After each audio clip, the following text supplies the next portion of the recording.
चलिए आज हम लोग इस छोटा सा प्रयास में और आगे बढ़ते हैं। सबसे पहले नए वर्ष की आप लोगों को ढेर सारी शुभकामनाएं, है ना।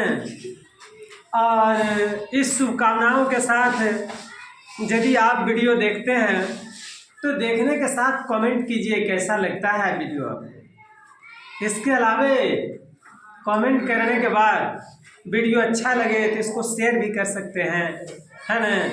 जो सब्सक्राइब नहीं किए हुए हैं आपके मित्र उनको बताइए, है ना। आप अपने इच्छा अनुसार कि कैसा आपको लगता है और उन्हें भी सब्सक्राइब करवाइए, है, ठीक है। चलिए आगे बढ़ते हैं नई वर्ष में शुभकामनाओं के साथ। इस छोटा सा प्रयास में आज विज्ञान में हम लोग चलते हैं। विज्ञान में रासायनिक विज्ञान तत्वों से आप लोग परिचित हैं पूरी तरह से। तत्व क्या है जान रहे हैं। तत्व को धातु अधातु में बांटा जाता है। इसका एक छोटा सा भाग उप धातु भी है ना।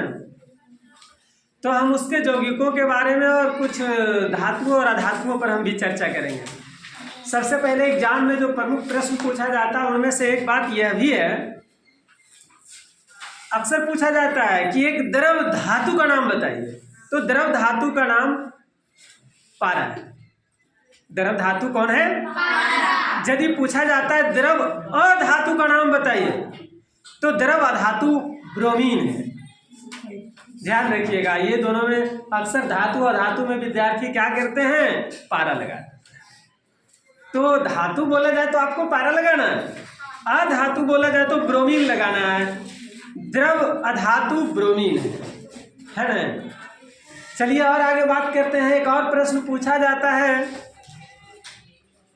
कि सबसे ज्यादा विद्युत का सुचालक कौन धातु है या कौन है? तो इसमें सबसे ज्यादा विद्युत का सुचालक चांदी होता है। सबसे ज्यादा तन्यता की बात करते हैं। अगर पूछा जाए कि सबसे ज्यादा तन्य धातु कौन है, अधातुएं तन्य नहीं होती, धातु की बात करेंगे, है ना। अधातु भंगुर होता है, प्रहार करने पर टूट जाता है, उसका कुछ अलग बात है। ऐसे कहा जाता है कि हीरा सबसे कठोर पदार्थ होता है जो अधातु में आता है, कार्बन का रूप है ना। तो आगे बात करते हैं कि हम पूछ रहे थे कि सबसे ज्यादा तन्य धातु का नाम बताइए। तो सबसे ज्यादा तन्य धातु है सोना। 1 ग्राम सोना से 2 किलोमीटर लंबा तार खींचा जा सकता है। 1 ग्राम सोना से इतना तन्य होता है ना। तो ये जो था प्रमुख था जिससे एग्जाम में क्वेश्चन आता है। कुछ और मिश्र धातु और यौगिकों के बारे में हम बात करते हैं। कुछ मिश्र धातु से भी एग्जाम में क्वेश्चन पूछा जाता है। आइए देखते हैं मिश्र धातु। मिश्र धातु है पीतल, जो कॉपर और जिंक मिलाकर बनता है। कॉपर और जिंक, पीतल। कांसा, पीतल का तो बर्तन भी आप लोगों के घर में होगा और बहुत सारी चीज़ें बनाई भी जाती है, इससे आप परिचित भी होंगे। कांसा, ये कॉपर और टीन मिलाकर कांसा बनता है। जर्मन सिल्वर, ये कॉपर, जिंक और निकल मिलाकर बनाया जाता है ना। वो अक्सर जितना सब जो गहना होता है ना, नकली क्या कहते हैं, सिल्वर जो बोल करके बेचता है बाजार में, यही रहता है। रोड गोल्ड, ये कॉपर और aluminium. Gun metal, copper, zinc और टीन मिलाकर बनाया जाता है। मुंज मेटल, है ना, कॉपर और जस्ता मिलाकर बनाया जाता है। आपको याद है मुंज मेटल के बारे में कुछ? इससे सिक्का बनाया जाता है। सिक्का रुपया है ना, सिक्का बनाया जाता है। डच मेटल, कॉपर और जिंक। इसमें प्रश्न आता है ना कि सिक्का किन किन धातुओं का मिश्र धातु है या किन से बनाया जाता है, तो मुंज मेटल याद रखिएगा। टाका, है ना, ये टीन और शीशा मिलाकर बनाया जाता है। इसको सोल्डर भी कहते हैं। सोल्डिंग करने के काम आता है, धातु के तारों को जोड़ने के काम में जो आता है ना, सोल्डर। ये टीन और शीशा मिलाकर बनाया जाता है। स्टील, जनरल स्टील की सिर्फ बात करते हैं तो ये आयरन और कार्बन का मिश्रण होता है। अधिक मात्रा में आयरन होता है, कार्बन की मात्रा बहुत कम होती है। स्टेनलेस स्टील की बात करते हैं। बहुत सा बर्तन या कुछ ऐसा चीज़ खरीदे होंगे जिसमें लिखा रहता है स्टेनलेस स्टील, तो स्टेनलेस स्टील में आयरन रहता है, क्रोमियम रहता है, निकेल रहता है। ये सब मिश्र धातु हैं जो एग्जाम में इनसे क्वेश्चन पूछा जाता है। अब प्रमुख यौगिकों के नाम जानते हैं। कुछ छोटी मोटी बातें होती है जो अक्सर हम लोग करते हैं और उसका रासायनिक सूत्र जब की बारी आती है तो थोड़ा, जैसे नमक का सूत्र प्रतिदिन यूज करते हैं, NaCl होता है। आप लोग जानते हैं जल का सूत्र क्या होता है?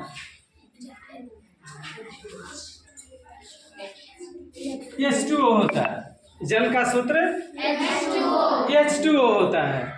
ब्लीचिंग पाउडर इस रूप में लिखा जाता है CaOCl, लेकिन कहीं कहीं डायरेक्ट लिखा रहता है CaOCl2। ब्लीचिंग पाउडर है। इसका उपयोग कीटाणुनाशक के रूप में किया जाता है। बरसात के दिनों में कीटाणुओं को नष्ट करने के लिए हम लोग गलियों में, नालियों में छिड़कते हैं जहाँ छोटे छोटे कीड़े अधिक हो जाते हैं। फिटकिरी, इसका सूत्र होता है K2SO4 Al2SO4 के होल 3। खाने वाला सोडा सोडियम बाइकार्बोनेट NaHCO3 के नाम से जाना जाता है। धोने वाला सोडा है ना, धोने समझते हैं ना, हाँ, ये सोडियम कार्बोनेट। जल गैस कार्बन मोनोऑक्साइड और हाइड्रोजन का मिश्रण होता है। प्रोड्यूसर गैस कार्बन मोनोऑक्साइड और नाइट्रोजन का मिश्रण होता है। बायोगैस, इसमें सबसे ज़्यादा मीथेन होता है। ये जो कार्बन डाइऑक्साइड और H2S लिखा हुआ है ना, ये न्यून होता है, बहुत कम मात्रा में। मूल रूप से मीथेन होता है जो जलने का कार्य करता है ना। ये बायोगैस जो होता है ना, जो गोबर गैस संयंत्र से निकलता है ना, उसको बोलते हैं बायोगैस। गोबर गैस संयंत्र देखे हैं क्या? हाँ, उसमें गोबर डाली जाती है प्रतिदिन, उसका घोल बनाकर ना। तो उसमें यही गैस निकलता है, मीथेन मूल रूप से। LPG गैस जो हमारे घरों में LPG सिलेंडर में आता है, सबसे ज़्यादा मात्रा में और सबसे अधिक ब्यूटेन होता है। लिखा रहता है डायरेक्ट ब्यूटेन और उसके समावेशी। इसमें थोड़ी मात्रा में प्रोपेन वगैरह भी मिलाई जाती है, थोड़ी है ना, कम मात्रा में इथेन वगैरह भी रहता है, लेकिन वो सबका मात्रा न्यून होता है। मूल रूप से ब्यूटेन होता है। और जानते हैं ये गैस जो होता है ना, बदबू नहीं देता है। क्या आपके घर में जो सिलेंडर आता है उससे जब गैस लीकेज करता है तो बदबू देता है? देता है, हाँ देता है। तो जानते हैं बदबू देने के लिए अलग से उसमें मार्केप्टन नाम का पदार्थ मिलाया जाता है ना, मिथाइल मार्केप्टन कहते हैं उसको, वो अलग से मिलाया जाता है। ये गैस बदबू नहीं देता है। बदबू इसलिए देने के लिए मिलाया जाता है ताकि लीकेज रहे ना, तो लोगों को पता चल सके कि ये गैस लीकेज है ना, इसलिए इसमें मिलाया जाता है अलग से। याद रखिएगा, मार्केप्टन याद रखिएगा, बाकी याद रह जाएगा, है ना।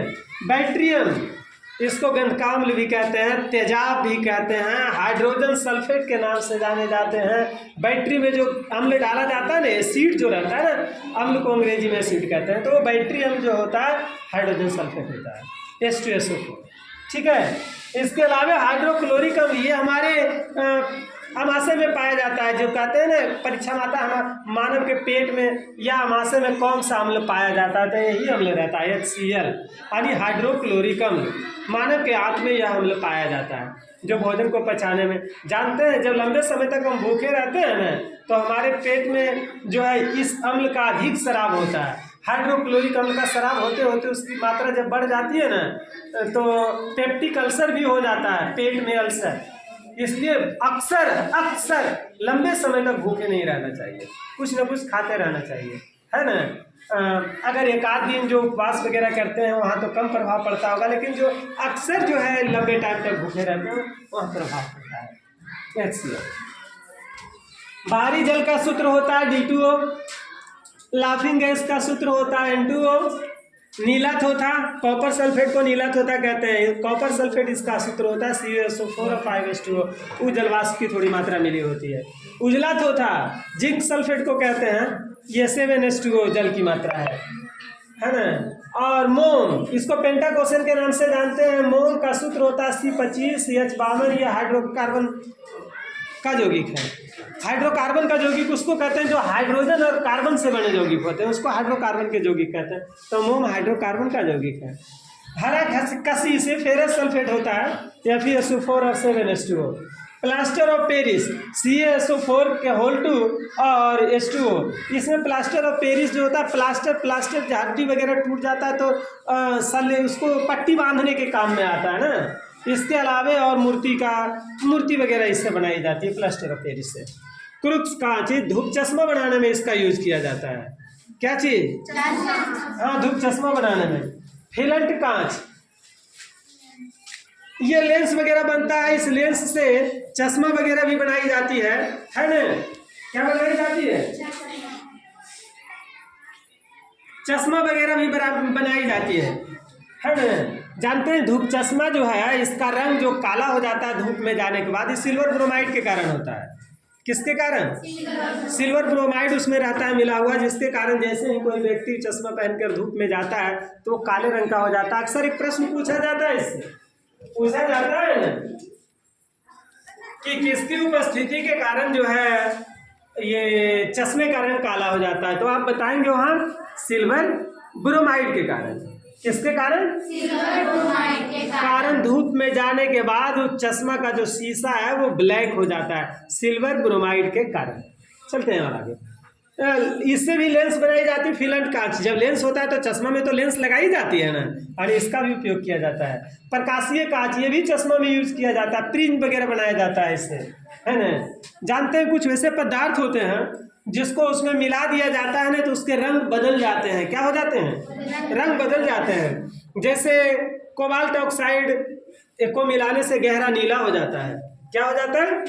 गहरा नीला हो जाता है। सोडियम क्रोमेट या फेरस सल्फेट या फेरस ऑक्साइड मिलाने से हरा हो जाता है।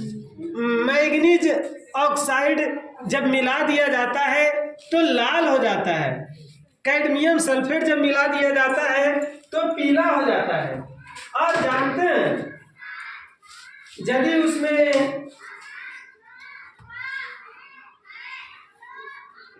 क्यूपरस ऑक्साइड मिला दिया जाए तो चटक लाल हो जाता है ना? और बताते हैं आपको, सिलेनियम ऑक्साइड यदि मिला दिया जाए तो नारंगी रंग का हो जाता है ना? और गोल्ड क्लोराइड मिला दिया जाए तो रूबी लाल रंग का हो जाता है। और क्यूप्रिक लवण मिला देने से पीकॉक नीला हो जाता है। और क्रोमियम ऑक्साइड के कारण भी जो है वो शीशा हरा हो जाता है ना? तो ये सब क्या था ना कि कांच में अगर मिला दिया जाए ना इन सब चीज तो वो उस रंग का हो जाता है। आप हरे रंग का कांच देखें, नीले रंग का कांच देखें, पीले रंग का कांच देखें, तो ये सारा चीज उसमें अगर मिला दिया जाता है तो उसका रंग बदल जाता है, शीशा उस रंग का हो जाता है ना? चलिए देखते रहिए और जीके को याद रखिए, है ना? बहुत जरूरी है याद रखना, तब ने हम लोग परीक्षा में डट के लिख पाएंगे, है ना? ठीक, देखते रहिए।